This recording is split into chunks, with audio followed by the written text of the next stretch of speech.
Train Keras model with BatchNorm layer with Tensorflow. I'm use Keras to build a model and write optimizing codes and all the others in Tensorflow. When I was using quite simple layers like dense or conv2D, everything was straightforward.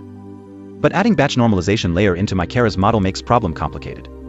Since batch normalization layer behaves differently in training phase and testing phase, I figured out that I need k.learning_phase true in my feed_dict. But following code is not working well. It runs with no error, but the model's performance isn't getting any better.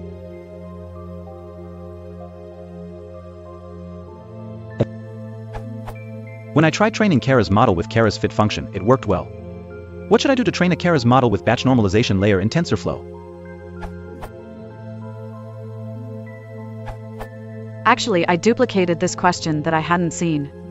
I found the answer here. It just consists in passing in special argument to the batch normalization layer call.